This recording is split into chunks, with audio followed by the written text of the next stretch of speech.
समाधान समाधान समाधान। नमस्कार, आदाब, सत श्री अकाल मित्रों, स्वागत है एक बार पुनः आप सभी का समाधान कार्यक्रम में। कहते हैं मुश्किलों में भाग जाना आसान होता है, हर लम्हा जिंदगी का इम्तिहान होता है। भागने वालों को कुछ नहीं मिलता जिंदगी में और लड़ने वालों के कदमों में सारा जहान होता है। तो वास्तव में लड़ना, संघर्ष करना और जीत प्राप्त करना यही समाधान कार्यक्रम का लक्ष्य है, क्योंकि जिंदगी है तो समस्याएं, बाधाएं तो आएंगी ही, और बाधाओं को पार करते हुए जो मंजिल तक पहुंचे वही वास्तव में सच्चा योद्धा होता है। समाधान के माध्यम से हम आपको एक योद्धा बनाना चाहते हैं जो लड़े और सारी दुनिया को अपनी मुट्ठी में कर ले। और लड़ना सिखाते हैं हमें हमेशा आदरणीय सूर्य भाई जी। आइए उनका स्वागत करते हैं। आज भी उनसे सुंदर सुंदर टिप्स लेते हैं अपनी समस्याओं के लिए। प्रता जी, आपका बहुत बहुत स्वागत है।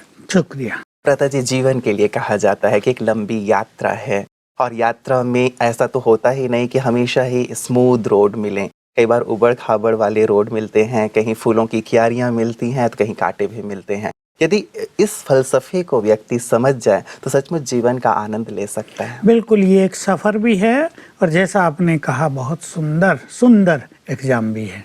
तो जो होशियार स्टूडेंट होते हैं वो तो एग्ज़ाम को एंजॉय करते हैं ना, वो तो वेट करते हैं कब एग्ज़ाम आए और हम लोगों को दिखाएं हमारे पास क्या है, हम कितने बुद्धिमान हैं, हम कितने सिंसियर हैं, कितने ऑनेस्ट हैं अपनी पढ़ाई के लिए। तो वास्तव में जीवन को भी ऐसा ही हम समझ लें, ऐसा एटीट्यूड जीवन के लिए रख लें तो उतार चढ़ाव भी आएंगे, परीक्षाएं भी बहुत आएंगी, तो उनमें हमें पास होना है। हम लक्ष्य रख लें कि परीक्षा में पेपर चाहे कितना भी कठिन आया हो लेकिन मुझे मैक्सिमम मार्क्स लेने हैं, फुल मार्क्स लेने हैं। तो ये लगन, ये उमंग, उत्साह हमें बहुत सहजता का अनुभव कराएगी। जो मनुष्य हमेशा ये सोचता है कि जीवन में कोई विघ्न ना आए, जीवन में कोई बाधाएं ना आए, सोचना तो ये उत्तम है ही, पर ऐसा तो कलयुग में हो नहीं सकता। जहाँ सारी दुनिया कांटों का जंगल बन गई हो, जहाँ पाप की काली माँ हर मन पर छाई हुई हो, जहाँ भ्रष्टाचार और अनाचार कदम कदम पर दिखाई देता हो, जहाँ स्वार्थ और अभिमान, क्रोध और काम का एकदम जैसे साम्राज्य चल रहा हो, वहाँ भला कठिनाई ना हो, वहाँ परीक्षाएं ना आए, वहाँ काली रातें ना आए, ये तो हो नहीं सकता। तो हम केवल ये एक्सपेक्ट न करें कि हमारे साथ सब कुछ अच्छा होगा, क्योंकि ये विचार कहीं कहीं हमें कमज़ोर बना सकता है। इसलिए हमें तैयार करना है अपने को उन सब चीज़ों के लिए जो हमारी एक्सपेक्टेशंस के बिल्कुल विपरीत जाकर उतरती हैं। क्योंकि कभी कभी बहुतों के जीवन में ये भी हो गया है, उनका जीवन बहुत स्मूथली चला, बिल्कुल सहज भाव से वो अपना जीवन जीते रहे, कुछ आया नहीं, और जब आया तो वो उसके लिए तैयार नहीं थे, क्योंकि कभी जीवन में आया नहीं था। तो एकदम डाउन हो गए, एकदम चेहरे बदल गए, खुशी सदा के लिए नष्ट हो गई और उन्हें पता ही नहीं था कि अब क्या करें। तो जीवन में थोड़ी थोड़ी बातें भी आती हैं, ये आनी चाहिए।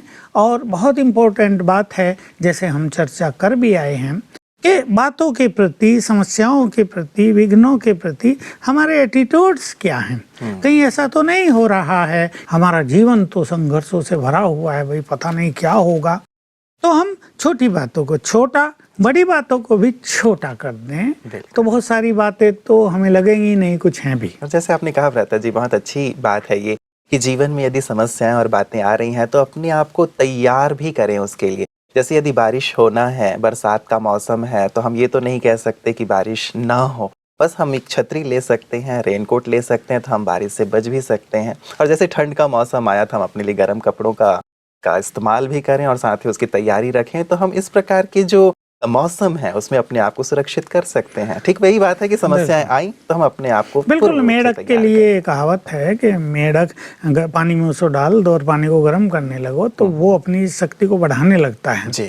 तो बातें जब आए तो हम अपनी शक्तियों को बढ़ाने लगे, अपने को एम्पावर करने लगे, और ये भूले नहीं कि हम बहुत शक्तिशाली हैं। ये बातें कुछ नहीं हैं, बातें तो आई हैं और चली जाएंगी, हमारी शक्ति तो हमारे पास है ही। हम शक्तियों को जितना यूज करेंगे हम और शक्तिशाली बनेंगे। शक्तियों की यही बात है कि उसको यूज करने से वो कम नहीं होती, वो नष्ट नहीं होती। तो बातों के लिए, समस्याओं के लिए और अपनी शक्तियों के लिए ये एटीट्यूड हम कायम रखें कि आज जो समस्या है कल नहीं होगी, आज जो बातें आई हैं वो कल नहीं होगी, क्योंकि ये जो संसार का ड्रामा है ये एक फिल्म की तरह है जो निरंतर गतिमान है। एक दृश्य आ रहा है, जा रहा है, दूसरा आया गया, तीसरा आया गया, तो हम शक्तिशाली हैं। ये सब चीजें हम ऐसा समझ ले, हमारी शक्तियों को लेकर नहीं जा रही, हमें शक्तियां देकर जा रही हैं। तो ऐसा एटीट्यूड रखने से हम पावरफुल भी रहेंगे और ये बातें हमें कुछ नहीं लगेंगी। और जो दृश्य बीत भी गए भ्राता जी, उन चीजों को पकड़ के भी ना रखें। कई बार ऐसा होता है कि जो दृश्य चले गए उन्हीं दृश्यों को बार बार याद करके भी हम परेशान होते रहते हैं, और समस्याएं नहीं भी हो तो समस्याएं क्रिएट करते हैं। बिल्कुल, अगर हम उन चीज़ों को याद करते हैं तो अपनी खुशी को खो देते हैं, मन को निगेटिव कर देते हैं, जीवन के प्रति हमारा एटीट्यूड भी थोड़ा उल्टा हो जाता है। उससे जो हमारा मन कमजोर होता है तो हम शक्तिहीन हो जाते हैं। इसलिए पास्ट को बस पास्ट हो गया ना, वो तो गया, अब तो वो आएगा ही नहीं, ऐसा सोचकर उन्हें भूल जाएं। उनकी कोई भी छाया, उनका कोई भी इफेक्ट हमारे मन पे न रहे, ऐसा हम चिंतन करें। ये मोस्ट इम्पोर्टेंट फैक्टर है हर मनुष्य के जीवन के लिए, चाहे वो युवक हों, माताएं हों, बड़ी आयु वाले हो गए हों। पास्ट को बिल्कुल भुला दें, क्योंकि उसको याद करने से कष्ट होगा। पास्ट में बहुत अच्छी बातें भी तो सबके हुई हैं, जरा उन्हें याद किया करें, वो हमें पुनः पुनः एनर्जी देंगी। कहा जाता है भ्राता जी हिंदी में कि गड़े मुर्दे उखाड़ने से कोई फायदा तो होता नहीं, और गीता में बहुत अच्छी बात भगवान ने कही है कि भूत का पश्चाताप और भविष्य की चिंता मत करो, वर्तमान में रहो, वर्तमान का आनंद लो। कई बार हम वर्तमान को छोड़ देते हैं और भूत में ही रहते हैं, तो वर्तमान भी हमारे हाथ से निकल जाता है। बिल्कुल यही बात। भ्राता जी, जो मेल्स आज हमारे पास आए हैं उनमें से पहला मेल मैं ले रहा हूँ। ये आया है हमारे पास पंजाब से, और कुलदीप कौर जी लिख रही हैं कि मेरे पति प्रोफेसर हैं, मेरे 2 बच्चे, एक बेटा और एक बेटी है। ये तीनों ही बात बात में लड़ते रहते हैं, कई बार इनकी मारपीट भी हो जाती है, इससे घर में बहुत अशांति रहती है। मैं घर में कैसे शांति लाऊं? बिल्कुल इनका कर्तव्य है, और इनको ये अच्छा भी नहीं लगता होगा। फादर प्रोफेसर हैं, he must be very wise, sensible. बच्चे दोनों बड़े हो गए हैं, अच्छे पढ़ लिख लिए हैं। सभी को अपने अपने को थोड़ा सा समझदार बनाना ही चाहिए, क्योंकि जिस घर में रोज महाभारत होता हो तो वहाँ तो सब कुछ नष्ट हो ही जाएगा। क्रोध की अग्नि तो घर की खुशी को, शांति को, प्रेम को, घर की खुशहाली को, समृद्धि को, सबको नष्ट कर देती है। इसलिए क्रोध को तो अपना महावैरी मान लेना चाहिए। जो व्यक्ति क्रोध के वश हैं उन्हें समझ लेना चाहिए वो अपने भविष्य को, बच्चों के भविष्य को बिल्कुल अंधकार में कर रहे हैं। तो ध्यान दें, क्रोध करने वाले भी ध्यान दें। मैं ये संदेश देना चाहता हूँ क्रोध करने वालों को कि ये क्रोध अग्नि है, ये पॉइजन है, इसको छोड़ने का संकल्प करें कि ये बहुत बुरा है। हम अगर एक इच्छा भी अपने मन में रखेंगे कि भाई हमें तो क्रोध छोड़ना है, तो इसका जो लेवल है वो काफ़ी कम होने लगेगा। और इस बहन की बहुत अच्छी श्रेष्ठ कामना है कि हमारे घर में सुख शांति हो, प्रेम हो। देखिए, क्रोध का जो बीज है वो कहीं ना कहीं अहम है। अभी वो फादर है, प्रोफेसर है, पढ़ा लिखा है, हो सकता है उसने PhD की हो, MPhil तो की होगी, उसको रहता है मैं बुद्धिमान, फिर मैं फादर, इन सब पे मेरा अधिकार भी क्रोध को जन्म देता है। तो ईगो और अधिकार फादर में हैं ही, और बच्चे बड़े हो गए, वो भी अपने अहम को जब ठेस पहुंचता हुआ देखते हैं तो उनके अंदर भी क्रोध की ज्वाला भड़क उठती है। और 3 में अगर क्रोध हो तो उस घर का तो बेड़ा पार हो जाता है फिर। इसलिए किसी को तो समझदार बनना ही पड़ेगा। तो मैं पहले तो प्रोफेसर साहब को कहूँगा, आप पढ़े लिखे हैं, आप बुजुर्ग हैं, बच्चे आपसे बहुत कुछ सीखते हैं। आपका व्यवहार, आपकी मृदुता, सब कुछ बच्चों पर अमिट छाप छोड़ती है। इसलिए पहला परिवर्तन प्रोफेसर साहब को करना चाहिए। वैसे भी बड़ों को ही शुरुआत करनी चाहिए। बिल्कुल, बड़ों को ही शुरुआत करनी चाहिए। और जो छोटे हैं उन्हें भी कुछ ध्यान देने की जरूरत है कि पापा अगर क्रोध करते हैं, वो बड़े हैं, चलो उनका अधिकार भी है कुछ कहना, तो ये शांत रहें, ना अपनी खुशी को कम करें। ये मान लें, इस सत्य को स्वीकार कर लेंगे, जो बड़े होते हैं वो छोटों को कुछ न कुछ सिखाना चाहते हैं, उन्हें परफेक्ट देखना चाहते हैं। भावनाएं बड़ों के अंदर भी बहुत सुंदर होती हैं, लेकिन बस उसका व्यक्त करने का जो तरीका है वो कहीं गलत हो जाता है, इसलिए ये संघर्ष का रूप ले लेता है। रही बात इनकी माता जी की, जिनकी ये बहुत शुभ भावना है कि हमारे घर में प्रेम का, खुशी का, शांति का वातावरण बन जाए तो बहुत ही अच्छा हो, इससे तो बहुत विकास होगा। नहीं तो तीनों बिल्कुल अलग अलग हो जाएंगे, चारों ही अलग हो जाएंगे। कोई किसी से प्रेम नहीं करेगा, कोई किसी को अपनापन नहीं दे पाएगा। निश्चित रूप से तीनों की भी आपस में लड़ाई फादर से तो होती है, पर भाई बहनों की भी निश्चित रूप से होती होगी। तो अब इस बहन जी को, माता जी को, जो घर की मालकिन है, गृह मंत्री कहते हैं ना माताओं को, इसको तो कुछ करना पड़ेगा। मैं कुछ स्पिरिचुअल तरीके इनको सजेस्ट कर रहा हूँ। एक तो भोजन का प्रभाव मनुष्य पर बहुत गहरा पड़ता है। जैसा मन वैसा अन्न और जैसा अन्न वैसा मन। तो इनको अपने भोजन को पवित्र बनाना है, उसको ब्रह्मा भोजन बनाना है। और उसका तरीका, थोड़ा मेडिटेशन कर लें, भोजन बनाने से पहले थोड़ा प्रेम अपने मन में पैदा कर लें अपने पूरे परिवार के लिए। इसके मन में जो तीनों के लिए एक नेगेटिव फीलिंग हो गई है, भाई ये क्या कर रहे हैं, इनको ऐसा नहीं करना चाहिए, ये अपनी भावनाओं को बदलें, अपने थॉट्स को बदलें। ये तीनों बहुत अच्छी आत्माएं हैं, आज नहीं तो कल इनमें परिवर्तन आएगा। तो ये उनको प्यार के वाइब्रेशंस देंगी। पहले तो प्यार के वाइब्रेशंस दें। मैं कुछ सवेरे की बात कहूँगा, लेकिन मैं पहले भोजन की बात कर रहा हूँ।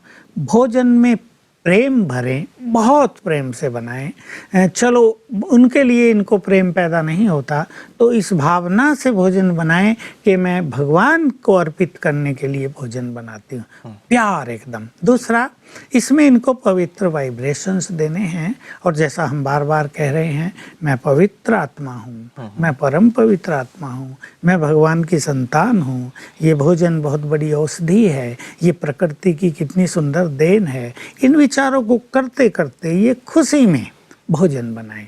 और जब इन तीनों को खिलाए, ये बहुत इंपॉर्टेंट बात है, तो ये संकल्प करे इस पवित्र भोजन को खाने से इन तीनों का चित्त शांत हो जाए, इन तीनों में आपस में बहुत प्रेम भाव हो जाए। ये संकल्प करे और ये रोज करे। कम से कम 3 मास तक इनको ये काम अवश्य करना है। रोज सवेरे जैसे ये उठे तो उठकर ये संकल्प करेंगी 7 बार, मैं मास्टर सर्वशक्तिवान हूँ। अब हमारे सब दर्शक इस शब्द से अच्छी तरह परिचित हो गए। ये मोस्ट पावरफुल एक थॉट है संसार के लिए। तो मैं मास्टर सर्वशक्तिवान हूँ 7 बार करके फिर संकल्प करे उन तीनों के लिए, उन तीनों को सामने लाए। ये तीनों बहुत अच्छी आत्माएं हैं, इन तीनों का आपस में बहुत प्यार है, इन तीनों के चित्त शांत हैं। 7 बार तो इनको उनसे वैसी फीलिंग जाएगी जी। इससे धीरे धीरे उनके विचारों में परिवर्तन होगा। तीसरी बात है, ये अपने घर में 3 बार मेडिटेशन करेंगी। देखो तीनों तो चले ही जाते हैं घर में, ये रहती हैं अकेली। अब 3 बार ये 15-15 मिनट बहुत अच्छा मेडिटेशन करे और अपने घर में शांति का, पवित्रता का और शक्तियों के वाइब्रेशंस फैलाएं। इसकी विधि राजयोग मेडिटेशन में हम बहुत अच्छे सिखाते हैं। जिन्होंने सीखा है, नहीं सीखा है, वो हमारे सेवा केंद्रों पर जाकर इसको विस्तार से जान सकते हैं। और तो ऐसा कर दे कि जब ये लोग घर में आए, इनके मन बदल जाएं, इनको लगे कि नहीं क्रोध बहुत बुरा है। जैसे मंदिर में जाके हमारे विचार बदल जाते हैं। इनको लगे कि हमें दूसरों की बातों पर जल्दी रिएक्ट नहीं करना है, हमें छोटी छोटी बातों पे झगड़ना नहीं है। आखिर झगड़ते रहेंगे, अगर बच्चे पढ़ते हैं तो झगड़ते रहेंगे तो पढ़ाई में उनकी एकाग्रता वाला कहाँ होगी। तो उनको फील होने लगे कि नहीं, हमें अपना कैरियर फिर बहुत सुंदर बनाना है, हमारा ये समय पढ़ाई पर ध्यान देने का है, तो हम अब क्रोध नहीं करेंगे, हम पढ़ाई में एकाग्रता से पूरे ध्यान लगाकर मेहनत करेंगे। और प्रोफेसर साहब भी जब घर में आए तो उन्हें रियलाइज हो जाए कि मैं बड़ा, मुझे समझदार होना चाहिए, मुझे क्रोध नहीं करना चाहिए, बच्चे आखिर मुझसे प्यार चाहते हैं, मैं उनका पापा हूँ, मैं ही उन्हें प्यार नहीं दूंगा तो प्यार के लिए और कहीं भटक जाएंगे ना। तो अगर घर में ऐसे प्योर वाइब्रेशंस होंगे, पीसफुल लवफुल वाइब्रेशंस होंगे, तो तीनों के विचार वहाँ आते ही बदल जाएंगे। इसके महत्व को जानते हुए इस माता को चाहिए वो बहुत दृढ़ता पूर्वक सब कुछ छोड़कर 15-15 मिनट की बात है 3 बार ऐसा राजयोग मेडिटेशन करे तो I am sure problem will finish. हम अपने परिवार को एक मंदिर की तरह बना लें, एक आश्रम की तरह बना लें, जहाँ आने की इच्छा हो। ऐसा ना हो कि घर जाना है तो टेंशन हो जाए कि अब घर जाएंगे फिर से वही माहौल से हमें सामना करना पड़ेगा। निश्चित रूप से ऐसे में बच्चे तो सोचेंगे ना भाई तब चलें जब पापा सो गए हों। बिल्कुल, भले ही 12 बजे ना हो, ताकि ये संघर्ष तो ना हो, कहीं बाहर जाके पढ़ लें, फ्रेंड के साथ घूम लें, ये बिल्कुल नेचुरल चीज है ना। और इससे खेल बिगड़ जाएगा और इससे बहुत सारी समस्याएं भी पैदा हो जाती हैं। मेहता जी मैं दूसरे मेल की ओर आ रहा हूँ। ये मेल हमारे पास आया है आगरा से और ये लिखते हैं कि my name is rakhi Jethwani from Agra. My name is rakhi Jethwani from Agra. My problem is that I expect a lot from others. I wish that they should give love to me when I am giving love to them. My behavior is good towards them, so they also should behave well. So what should I do? And tell me how can I change my this attitude? This is Rakhi Jetwani from Agra. देखिए राखी बहन को मैं कहूँगा कि expectations कामनाएं मनुष्य को कमजोर करती हैं। सूक्ष्म दृष्टि से देखें, ये दूसरों से अच्छा व्यवहार कर रही है, ये दूसरों को प्रेम दे रही है, लेकिन बदले में प्रेम चाह भी रही है जी। तो कुछ देकर अगर लेने की कामना है तो देने का महत्व खत्म हो जाता है। इसलिए कुछ देना सदा ही देते रहना, लेने की कामना न करना, ये हमारे देने के भाव को बढ़ाता है, ये हमारी उस क्वालिटीज का विकास करता है जो हम दूसरों को दे रहे हैं। हम प्रेम दे रहे हैं तो हमारा प्रेम बहुत बढ़ता जाएगा। हमें दूसरों से प्रेम की कामना क्यों, हम तो प्रेम के भंडार बन जाएंगे, हम तो देने वाले बन जाएंगे, हमें किससे लेना भी क्यों। तो इनको ध्यान रखना चाहिए। कामनाएं मनुष्य की खुशी को छीनती हैं। एक्सपेक्टेशंस जितनी ज़्यादा हैं मनुष्य की हैप्पीनेस उतनी ही कम होती जाएगी। इसलिए अगर अपनी खुशी को भरपूर रखना है तो एक्सपेक्टेशंस को कम करना ही चाहिए।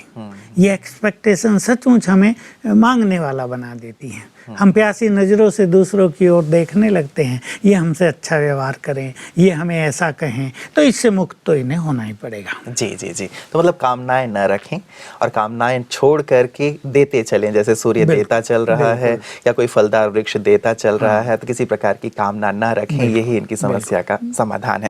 प्राता जी मैं अगली मेल की ओर आ रहा हूँ। ये मेल हमारे पास आया हुआ है, स्थान का नाम इन्होंने नहीं लिखा है और ये कहते हैं सर मेरा नाम रवि पांडे है और मैं बीकॉम का स्टूडेंट हूँ। सर मेरे और फ्रेंड्स के ग्रुप में काफ़ी मिसअंडरस्टैंडिंग खड़ी हो गई है और मैं उन्हें क्लियर नहीं कर पा रहा हूँ क्योंकि मेरे पास कोई प्रूफ नहीं है उनको क्लियर करने के लिए, जिसके कारण मेरा मन काफ़ी अशांत हो गया है। तो मैं क्या करूं, उनसे दोस्ती तोड़ दूं या उनकी जो मिसअंडरस्टैंडिंग है उसे क्लियर करने की कोशिश करता रहूं? हाँ देखिए, फ्रेंड सर्किल में ये हो जाता है और कभी कभी एक व्यक्ति ऐसा होता है कि अपनी अच्छी बात को, अपनी सत्य बात को भी दूसरों को कह नहीं पाता जी।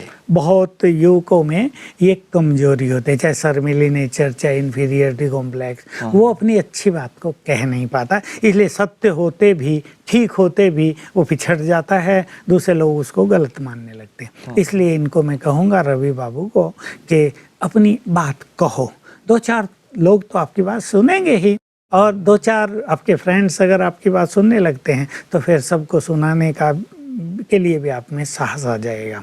लेकिन एक चीज़ याद रखें, मान लो ऐसा केस हो जाए कि वो आपकी बात सुनते ही नहीं और मिसअंडरस्टैंडिंग ऐसी हो गई कि आपको गलत समझ ही रहे हैं, तो मैं कहूँगा कि इनको अपनी खुशी नहीं खोनी चाहिए, इनको उनसे दूर भी नहीं जाना चाहिए, क्योंकि जो सत्यता है वो चेहरे से झलकेगी। अगर ये सत्य हैं और इन्होंने अपना मूड ऑफ कर लिया, इन्होंने अपने को कमज़ोर कर लिया, तो देखने वाले ये देखेंगे कि ये सत्य नहीं है। वो ये महसूस करेंगे अगर ये सत्य होता तो ऐसा मूड इसका ना होता, जरूर कहीं ना कहीं कुछ गड़बड़ है। एक ये बात, अपनी सत्यता में स्वयं विश्वास रखना, ये बहुत बड़ी चीज़ है संसार में।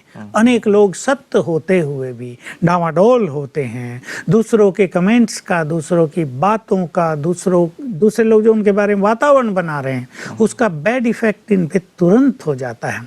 इसलिए बहुत बड़ी आवश्यकता है अपनी सत्यता में विश्वास रखना, और ये याद रखना है कि सत्य को विवश तो किया जा सकता है लेकिन पराजित नहीं, हराया नहीं जा सकता। अंततः सत्य ही शक्तिशाली होता है। लेकिन क्योंकि कलयुग में हम रहते हैं और ये असत्य की दुनिया है, तो जिसका साम्राज्य होता है बोलबाला तो उसका ही होता है ना। तो झूठ का साम्राज्य है, माया का, मनोविकारों का, बुराइयों का साम्राज्य है, इसलिए उनका पलड़ा भारी रहता है। जैसे कोई व्यक्ति अगर ईमानदार हो, कोई ऑफिसर अगर करप्शन न करे, पैसे न ले रिश्वत के, तो उसे बड़ा कष्ट होता है जी। मतलब उसका जीना मुश्किल कर देते हैं छोटे और बड़े लोग, उसके आसपास रहने वाले। तो यही बात सत्य के बारे में है कि सत्य को दबाया जाता है, उसे विवश किया जाता है, लेकिन ये भूलना नहीं चाहिए, उसको पराजित नहीं किया जा सकेगा, क्योंकि सत्य में बहुत शक्ति है। सत्य सूर्य की तरह है, उसके सामने चाहे कितने भी काले बादल आ जाएं, उसको ढक तो लेंगे, उसके प्रकाश को मंद तो कर सकते हैं, लेकिन उसके अस्तित्व को नष्ट नहीं कर पाएंगे। एक दिन आएगा, काले बादल हटेंगे, सत्य का सूर्य उदय हो जाएगा। इसलिए रवि को मैं कहूँगा, न अपनी खुशी को खोएं, न अपने मन को उदास करें, और ये याद रखें सत्य तो सत्य है, वो एक दिन प्रकट हो ही जाएगा, लेकिन मौका मिले अपनी बात को स्पष्ट अवश्य करें। बिल्कुल, बहुत सुंदर बात है भ्राता जी कि उनके साथ बने रहें और अपनी बात को सत्यता पूर्वक, सभ्यता पूर्वक उनके साथ रखते रहें, क्योंकि दोस्तों को यदि छोड़ भी देते हैं, नए दोस्त बनाते हैं, तो फिर से ये समस्याएं यदा कदा पैदा होती ही रहती हैं। इसीलिए ये प्रयास अवश्य बना करके रखें कि दोस्ती बनी भी रहे और अपनी बात वो स्पष्ट, क्योंकि ये युवक है ना, इमोशनल होते हैं। बिल्कुल। आज एक से जोड़ा, एक से तोड़ा, कल उससे जोड़ा, उससे भी तोड़ दिया, ये इनमें चलता रहता है। लेकिन अपनी जो मूल क्वालिटीज हैं उनको कभी भी छोड़ना नहीं चाहिए, उनको कभी भी मिस नहीं करना चाहिए, उनमें संपूर्ण विश्वास रखना चाहिए। बिल्कुल, तो इस सत्यता वाली बात के साथ ही भ्राता जी, बहुत सुंदर बात है, हम सत्यता के पथ पर चलते हुए और साथ ही सत्यता के सूर्य को, जैसे आपने कहा, बादल थोड़ी देर के लिए ढक तो सकते हैं लेकिन उसके अस्तित्व को नष्ट नहीं कर सकते। बहुत सुंदर बात है, हमारी रवि जी को इससे बहुत अच्छी प्रेरणा मिलेगी और साथ ही सभी दर्शकों को भी कि हमें सत्य पथ पर आगे बढ़ते चलना है। भ्राता जी, आपका बहुत बहुत धन्यवाद। मित्रों, जीवन एक कठिन राह तो अवश्य है जिस पे हम सबको चलना ही है यदि हम इस संसार में आए हैं तो, लेकिन इस कठिन राह को भी बहुत आसान बनाया जा सकता है यदि अपने विचारों में महानता हो। और यही महान विचार, यही सुंदर विचार लगातार समाधान के माध्यम से आप तक हम पहुंचा रहे हैं। निश्चित रूप से हमें पूर्ण विश्वास है कि आप इसका लाभ ले रहे होंगे, इसका आनंद ले रहे होंगे और साथ ही इन सभी स्पिरिचुअल प्रैक्टिसेस को अपने जीवन में ला करके सहज, सरल और सुखद अनुभव कर रहे होंगे। आपका जीवन यूं ही सरलता से, सहजता से और आनंद से परिपूर्ण होता चले, यही समाधान का लक्ष्य है। हमारी ढेरों शुभकामनाएं आपके साथ हैं कि आप अपने जीवन का संपूर्ण आनंद लें। आज समाधान में इतना ही, दीजिए इजाजत अपने मित्र को। नमस्कार। धैर्य और दृढ़ मनोबल से